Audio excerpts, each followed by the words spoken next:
Hey everybody, it's Robert F. Kennedy Jr. here, and I cannot tell you how happy I am to be able to have this opportunity to talk to thousands of citizens in 15 countries on all the continents in the world who have come together today to protest this coup d'etat by big data, by big telecom, by big tech, by the big oil and chemical companies, by this global public health cartel led by Bill Gates and the WHO that now amounts to $2 trillion and wants to magnify and amplify its wealth and its power over our lives, over our liberties, that wants to subvert our democracies, that want to destroy our sovereignty and our control over our lives and our children's health. And I want to remind you, those of you who are not Americans, of something that every American child learns when we're growing up in this country about our history.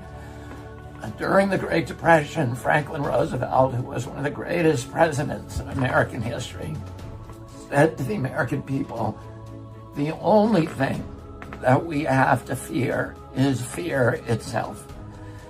And we grow up hearing that, but people don't really understand what it means. But it was a very, very profound warning by Roosevelt, because he saw what the Great Depression was doing in Eastern Europe, in Italy, in Germany, in Spain, where that crisis was turning people towards fascism. In the Eastern countries, where the same crisis was turning citizens and governments towards communism, and also causing the collapse of governments all over the world. And in our country, in the United States, it's hard for people to remember today that almost a third of the people in our country were completely disillusioned with capitalism and wanted to turn to communism, and another third wanted to turn to fascism.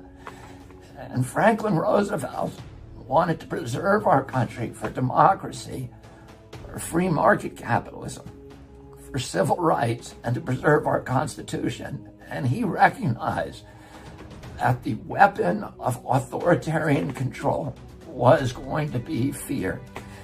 And when I spoke a few weeks ago in Berlin, I reminded the people of Germany of a very famous story that happened during the Nuremberg trials after World War II, when Hitler's closest lieutenant, the head of the Luftwaffe, Hermann Goering, was asked by one of the prosecutors, how did you get the German people? The German people are the most educated people in the world. They were some of the most tolerant people in the world. The Weimar Republic was one of the strongest democracies in the world. How did you take these people who were so well educated and so awakened and so tolerant and turn them into obedient slaves who committed some of the worst atrocities in human history? And Goering said, oh, that's a simple thing. And any of you can look up his quote, and I urge you to do so. And he said, and it works not just in a fascist government, but it works in a democracy, in a monarchy, in a communist government, in any government that you want. The job of the government is to put the people in fear.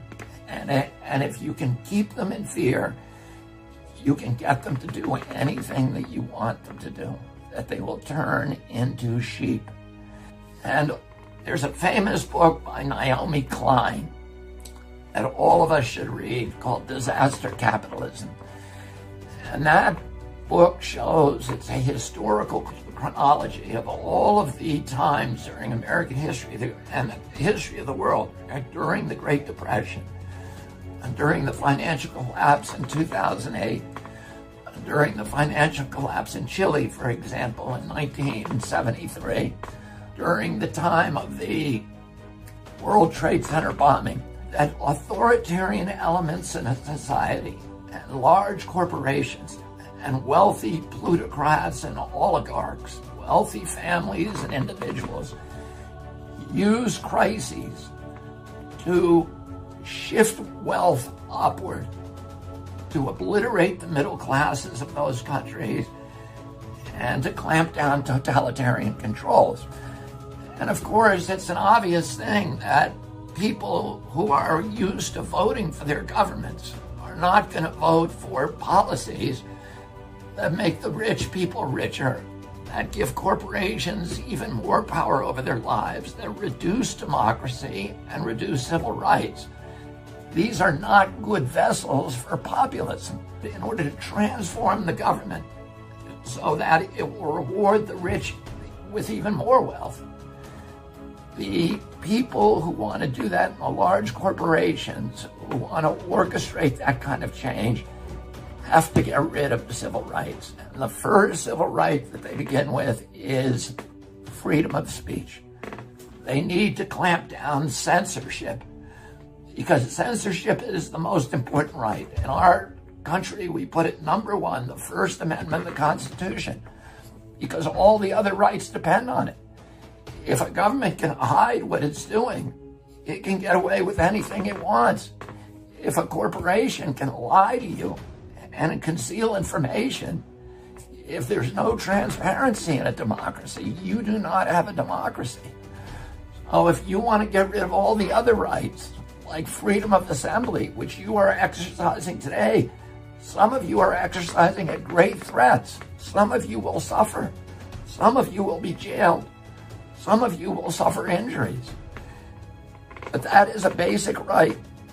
The right to freedom of expression, the right to jury trial, the right to freedom of religion, the right to privacy, the right to have governments that don't spy on you and keep your information.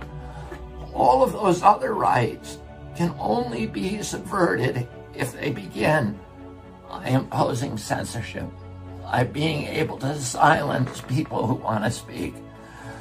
So the coup d'etat that we are all fighting today is a coup d'etat that starts with a conspiracy between the government agencies and the big technology companies, the Silicon Valley billionaires, people like Zuckerberg and Bill Gates, and the people who run Google and Facebook and Pinterest and all of these other Silicon Valley corporations who are now in this conspiracy to make sure that we cannot talk about our grievances. We cannot say bad things about pharmaceutical products. We cannot question government policies that make no sense to us. And I'm going to say a few things about some of those government policies. Number one, I am not a conspiracy theorist. I follow the facts. I don't know that the COVID illness was laboratory generated in Wuhan. There is plenty of evidence that it was, but not enough evidence for me to say that it's a fact. My question is, why don't we know the answer to that? Why is Tony Fauci not being asked that question? Why is President Trump not launching an investigation? Or President Xi or the presidents of any of these countries saying, where did this come from? Because we need to know that. The global citizens, this is the worst calamity in history. And nobody seems curious about where this actually comes from. We know it didn't come from a bat in the wet market in Wuhan. And that story was a fable that it now has no basis, in fact. And we have Nobel laureates, and we have large institutions and investigative agencies and prosecutorial agencies are saying, we think it came from the Wuhan lab, and we think that it may have come from studies that were funded by Bill Gates and Tony Fauci. I don't know if this is true. But why are our government officials not asking that as the number one question? Why, instead of sending their police to suppress dissent, are they not sending the police to question people who may know the answer to that question? There are many other questions that I'd like to know the answer. Questions about masks. I'm very willing to accept if the masks work, and I want to wear them. If they're going to protect other people from transmissibility, then I want to wear them. But the studies that I've seen indicate that they do not work against viral transmission for the most part. There's some that say they may work under limited circumstances. What I don't want to be told is they work and you're going to wear them and you better not ask questions about it. Most Americans and most of the people on this planet, we want leadership. We don't want bullying. And we know the difference between bullying and leadership. We want to know the truth about hydroxychloroquine. We want to know why are we spending $18 billion on vaccines and only $1.4 billion on therapeutic drugs? What is the sense of that? There are many, many other questions that we in a democracy have a right to have answered without being called conspiracy theorists, without being vilified as being inconsiderate or being bad citizens. Everybody who's part of these demonstrations are people who are striving with their lives to become good citizens. Now, let me tell you what we need to do to win this battle. The only way we can win it is with democracy. We need to fight to get our democracy back, to reclaim our democracy from these villains who are stealing it from us. And you notice the people who are getting richest from this quarantine are the same people who are censoring criticism of the quarantine. Who is becoming the richest? Jeffrey Bezos. $83 billion he's made. And he owns Amazon, and he is censoring books that criticize the quarantine. Zuckerberg, who owns Facebook, who's made tens of billions of dollars by this quarantine. And he is censoring information that is critical of the quarantine. He censors my Instagram. He censors my Facebook. My Twitter page is also censored. And all of these people are the people who are making billions of dollars on the quarantine. And what I want to know is a simple question. Is the quarantine actually effective? You know, we've had plenty of pandemics in the past. In 1969, we had a Hong Kong flu pandemic that killed 100,000 people in the United States. It's the equivalent of 200,000 people today. That's the same number of people who are being killed by coronavirus. Did we go into lockdown? No. Did we wear masks? No. We went to Woodstock. We went to the Democratic Convention in Chicago and had huge crowds of people. Nobody was told to lock down and don't see your girlfriend and wear a mask and don't go out of your house and shut down your business and bankrupt every business in the country. Last year, there were 1.6 million people in the world who died from tuberculosis. We have 1.6 million people die every year from tuberculosis. We're not wearing masks. We're not on lockdown. What's the difference between tuberculosis and coronavirus? Tuberculosis has a vaccine, and the vaccine costs about $3. And that's why we're not on lockdown, because nobody is making $39 a vaccine or $300 a vaccine the way that Moderna and AstraZeneca and Johnson & Johnson are making from this catastrophe. And that is the only reason that I can think of. And I'm happy if somebody tells me there's another reason. But let's hear it. Don't just shut me up. Don't just tell me that I can't debate. Here's what we need to do.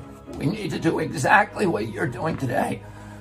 We need to come out on the street and we need to stick together. What the big tech villains and scoundrels and Mark Zuckerberg and Jeffrey Bezos and Bill Gates and Tony Fauci want you to do is they want us fighting with each other. They want blacks fighting against whites. They want Republicans fighting against Democrats. They want everybody polarized. They want everybody fragmented. because they know that if we all get together, we're going to start asking questions. And those are questions that they can't answer. Why are you getting rich, and why are we all getting poor? And what's the difference between tuberculosis and coronavirus? And why are we not wearing masks for the tuberculosis, but we are for the coronavirus? And where did it all come from? And all of those questions that we deserve an answer to, and we're not getting answered. We need to stick together. If you're a Republican or Democrat, stop talking about that. Stop identifying yourself. The enemy is big tech, big data, big oil, big pharma, the medical cartel, the government totalitarian elements that are trying to oppress us, that are trying to rob us of our liberties, of our democracy, of our freedom of thought, of our freedom of expression, of our freedom of assembly, and all of the freedoms that give dignity to humanity. And the last thing that all of us need to do is we need to stay educated and informed. And one of the things that I want to announce to you today is that Children's Health Defense, my organization, with the help of many of you who are in these crowds, is launching a journal, a daily journal, and we are going to weaponize information for you. We're going to tell you what the newest science is. We're going to take all the information that is censored everywhere else, and we're going to reprint it in our publication. And you can get that every day. So if you see something that is censored, we want to hear about it because we want to put it up. We are going to be the enemies of censorship. We are going to be the refuge. And we're going to allow debate. We're going to make sure it's civil debate. We're going to encourage people to be nonpartisan. We're going to allow people to come and have different opinions than us. We are not scared of debate the way pharmaceutical company and Bill Gates and Mark Zuckerberg and Jeffrey Bezos and Tony Fauci are terrified of debate. We welcome debate. We want to hear, if you've got a different opinion than me, I want to hear about it, and I want to see your science. And I want the public to hear us talking about it and debating about it, because the free flow of information, the cauldron of debate, is the only thing that allows governments to develop rational policies in which self-governance will actually work and triumph. You are on the front lines of the most important battle in history, and it is the battle to save democracy and freedom and human liberty and human dignity from this totalitarian cartel that is trying to rob us simultaneously in every nation in the world of the rights that every human being is born with. So thank you for your courage, thank you for your commitment, and thank you for your brotherhood. And I can pledge to you that I will go down dying with my boots on, fighting side by side with all of you to make sure that we return these rights and preserve them for our children. And I will see all of you on the barricades. Thank you.